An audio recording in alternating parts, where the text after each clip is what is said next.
ओम नमो भगवते वासुदेवाय। श्रीमद् भागवत महापुराण पंचम स्कंद पहला अध्याय प्रियव्रत चरित्र। राजा परीक्षित ने पूछा, मुने महाराज प्रियव्रत तो बड़े भगवत भक्त और आत्माराम थे, उनकी गृहस्थाश्रम में कैसी रुचि हुई जिसमें फंसने के कारण मनुष्य को अपने स्वरूप की विस्मृति होती है और वह कर्म बंधन में बंध जाता है।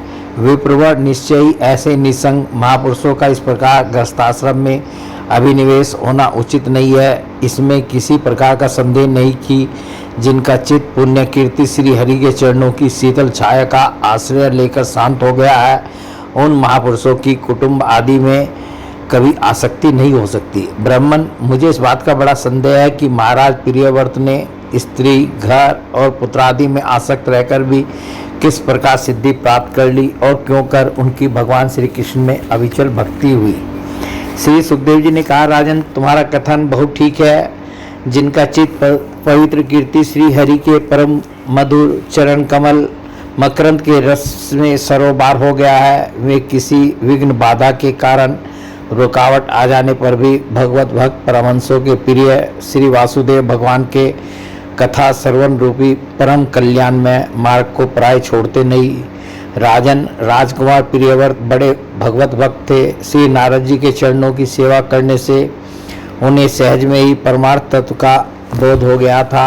वे ब्रह्म सत्र की दीक्षा निरंतर ब्रह्माभ्यास में जीवन बिताने का नियम लेने वाले ही थे कि उसी समय उनके पिता स्वयंभु मनु ने उन्हें पृथ्वी पालन के लिए शास्त्र में बताए हुए सभी श्रेष्ठ गुणों से पूर्णतया संपन्न एक राज्य शासन के लिए आज्ञा दी। किंतु प्रियव्रत अखंड समाधि योग के द्वारा अपनी सारी इंद्रियों और क्रियाओं को भगवान वासुदेव के चरणों में ही समर्पण कर चुके थे। अतः पिता की आज्ञा किसी प्रकार उल्लंघन करने योग्य न होने पर भी यह सोचकर कि राज्याधिकार पाकर मेरा आत्मस्वरूप स्त्री पुत्रादि असत प्रपंच से आच्छादित हो जाएगा, राज्य और कुटुंब की चिंता में फंसकर मैं परमार्थ तत्व को प्राय भूल जाऊंगा, उन्होंने उसे स्वीकार किया।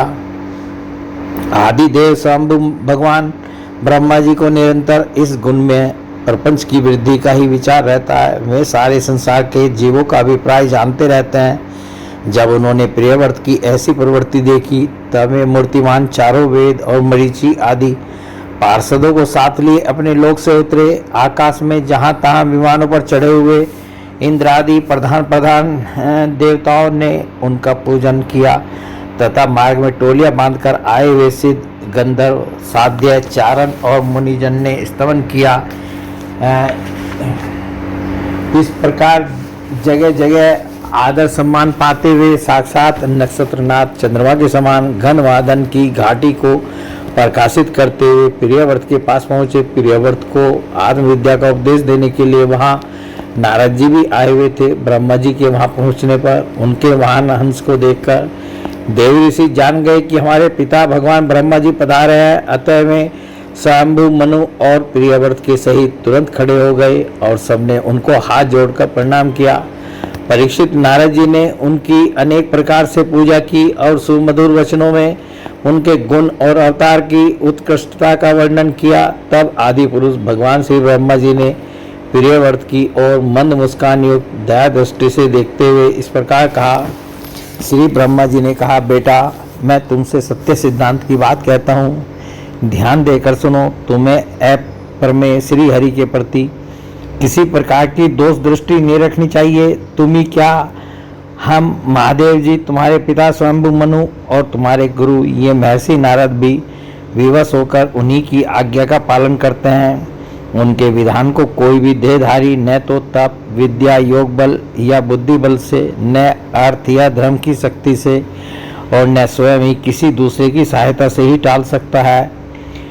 प्रियवर उसी अव्यक्त ईश्वर के दिए हुए शरीर को सब जीव जन्म मरण, शोक, मोह, भय और सुख दुख का भोग करने तथा कर्म करने के लिए सदा धारण करते हैं। वत्स, जिस प्रकार रस्सी से नथा व पशु मनुष्यों का बोझ ढोता है, उसी प्रकार परमात्मा की वेदवाणी रूप बड़ी रस्सी में सत्वादि गुण, सात्विक आदि कर्म और उनके ब्राह्मण आदि वाक्यों की मजबूत डोरी से जकड़े हुए हम सब लोग उन्हीं के इच्छानुसार कर्म में लगे रहते हैं और उसके द्वारा उनकी पूजा करते रहते हैं।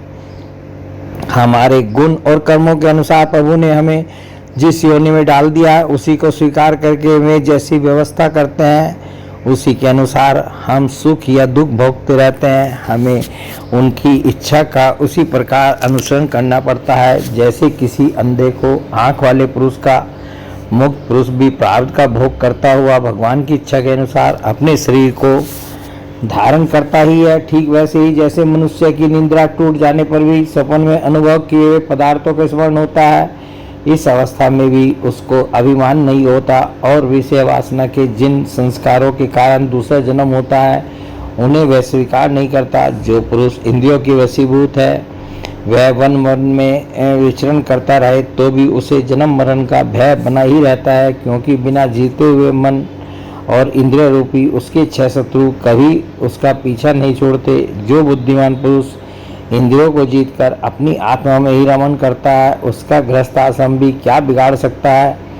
जिसे इन 6 शत्रुओं को जीतने की इच्छा हो वह पहले घर में रहकर ही उनका अत्यंत निरोध करते हुए उन्हें वश में करने का प्रयत्न करे। किले में सुरक्षित रहकर लड़ने वाला राजा अपने प्रबल शत्रुओं को भी जीत लेता है। फिर जब इन शत्रुओं का बल अत्यंत क्षीण हो जाए तब विद्वान पुरुष इच्छानुसार विचर सकता है। तुम यद्यपि श्री कमलनाथ भगवान के चरण कमल की कली रूप किले के आश्रित रहकर इन 6 शत्रुओं को जीत चुके हो तो भी पहले उन पुराण पुरुष के दिए हुए भोगों को भोगो, इसके बाद निसंग होकर अपने आत्मस्वरूप में स्थित हो जाना।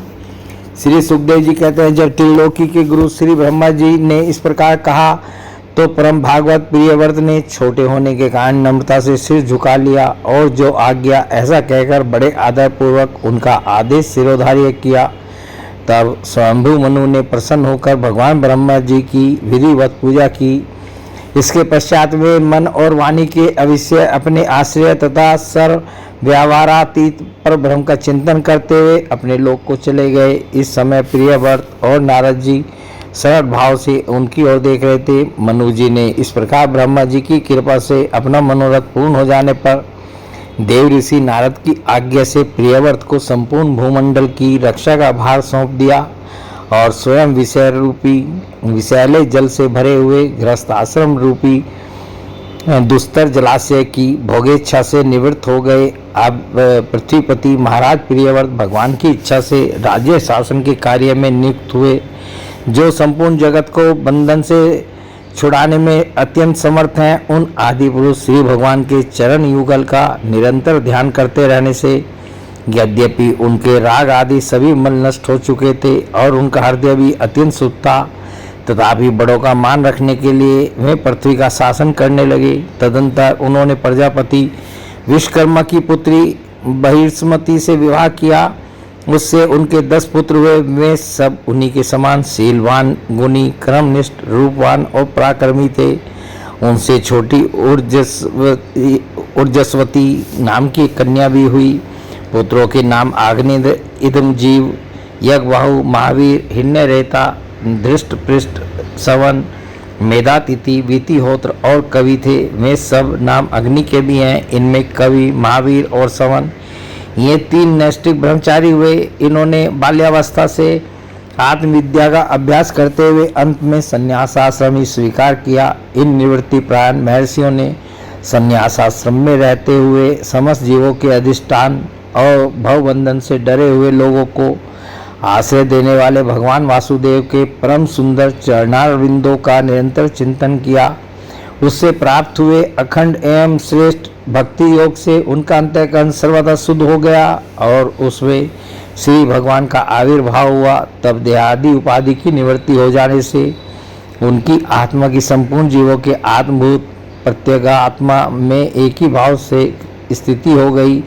महाराज प्रियव्रत की दूसरी भार्या से उत्तम, तामस और रैवत ये 3 पुत्र उत्पन्न हुए जो अपने नाम वाले मनमंत्रों के अधिपति हुए। इस प्रकार कवि आदि 3 पुत्रों के निवृत्ति प्राण हो जाने पर राजा प्रियव्रत ने 11 अर्बुद वर्षों तक पृथ्वी का शासन किया। जिस समय वे अपनी अखंड पुरुषार्थमयी और वीर्यशालिनी भुजाओं से धनुष की डोरी खींचकर टंकार करते थे, उस समय डर के मारे सभी धर्मद्रोही न जाने कहाँ छिप जाते थे। प्राण प्रिया बहिष्मती के दिन दिन बढ़ने वाले आमोद प्रमोद और अभ्युत्थान आदि क्रीड़ाओं के कारण तथा उसके स्त्री जनोचित हाव भाव, लज्जा से संकुचित मंद हास्य युक्त चितवन और मन को भाने वाले विनोद आदि से महामना प्रियव्रत विवेकहीन व्यक्ति की भांति आत्मविस्मृत से होकर सब भोगों को भोगने लगे, किंतु वास्तव में ये उनमें आसक्त नहीं थे। एक बार इन्होंने जब यह देखा कि भगवान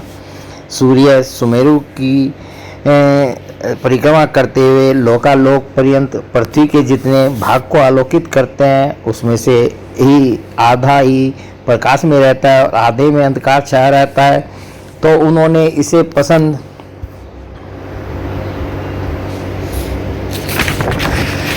नहीं किया। तब उन्होंने यह संकल्प लेकर कि मैं रात को भी दिन बना दूंगा, सूर्य के समान ही वेगवान एक ज्योतिर्मय रथ पर चढ़कर द्वितीय सूर्य की भांति उनके पीछे पीछे पृथ्वी की 7 परिक्रमाएं कर डाली। भगवान की उपासना से इनका अलौकिक प्रभाव बहुत बढ़ गया था। उस समय इनके रथ के पहियों से जो लीकें बनी हुए ही 7 समुद्र हुए, उनसे पृथ्वी में 7 द्वीप हो गए। उनके नामकरण से जम्बू, प्लक्स, सालमली, कुश, क्रौंच, साक और पुष्कर द्वीप है। इनमें से पहले की अपेक्षा आगे आगे के द्वीप का परिमाण दूना है और ये समुद्र के भारी भाग में पृथ्वी के चारों ओर फैले हुए हैं। 7 समुद्र क्रमशः खारे जल, ईख के रस, मदिरा, घी, दूध, मट्ठे और मीठे जल से भरे हुए हैं। ये 7 द्वीपों की खाइयों के समान है और परिमाण में अपने भीतर वाले द्वीप के बराबर है। इनमें से एक क्रम से अलग अलग 7 द्वीपों की बाहर से घेर कर स्थित है।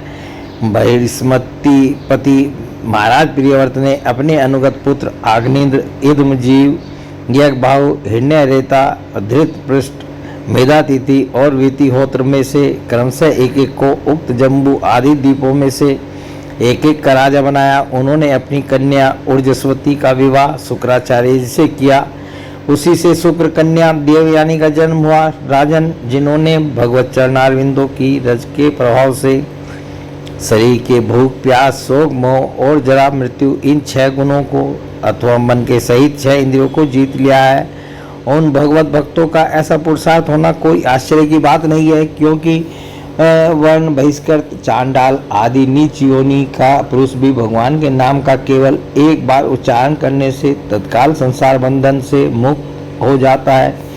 इस प्रकार अतुलनीय बल पराक्रम से युक्त महाराज प्रियव्रत एक बार अपने को देव ऋषि नारद के चरणों की शरण में जाकर भी पुनः देववश प्राप्त हुए प्रपंच में फंस जाने से अशांत सा देख मन ही मन विरक्त होकर इस प्रकार कहने लगे, ओ बड़ा बुरा हुआ, मेरी विषयलोलुप इंद्रियों ने मुझे इस अविद्याजनित विषम विषय रूप अंधकूप में गिरा दिया। बस बहुत हो लिया। हाय, मैं तो स्त्री का क्रीड़ा मर्ग ही बन गया।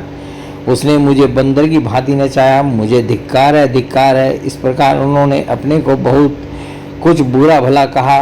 परम आराध्य श्री हरि की कृपा से उनकी विवेक वृत्ति जागृत हो गई। उन्होंने ये सारी पृथ्वी यथा योग्य अपने अनुगत पुत्रों को बांट दी और जिसके साथ उन्होंने तरह तरह के भोग भोगे थे, उस अपनी राजरानी को साम्राज्य लक्ष्मी के सहित मृत देह के समान छोड़ दिया तथा हृदय में वैराग्य धारण कर भगवान की लीलाओं का चिंतन करते हुए उसके प्रभाव से श्री नारद जी के बतलाए हुए मार्ग का पुनः अनुसरण करने लगे। महाराज प्रियव्रत के विषय में निम्नलिखित लोकोक्ति प्रसिद्ध है। राजा प्रियव्रत ने जो कर्म किए उन्हें सर्वशक्तिमान ईश्वर के सिवा और कौन कर सकता है। उन्होंने रात्रि के अंधकार को मिटाने का प्रयत्न करते हुए अपने रथ के पहियों से बनी हुई लीकों से ही 7 समुद्र बना दिए प्राणियों के सुविधा के लिए, जिससे उनमें परस्पर झगड़ा न हो। द्वीपों के द्वारा पृथ्वी के विभाग की और प्रत्येक द्वीप में अलग अलग नदी, पर्वत और वन आदि से उसकी सीमा निश्चित कर दी। वे भगवत भक्त नारद आदि के प्रेमी भक्त थे। उन्होंने पाताल लोक के, देवलोक के, मर्त्य लोक के तथा कर्म और योग की शक्ति से प्राप्त हुए ऐश्वर्य को भी नरक तुल्य समझाता। बोले भगवान श्री कृष्ण की जय।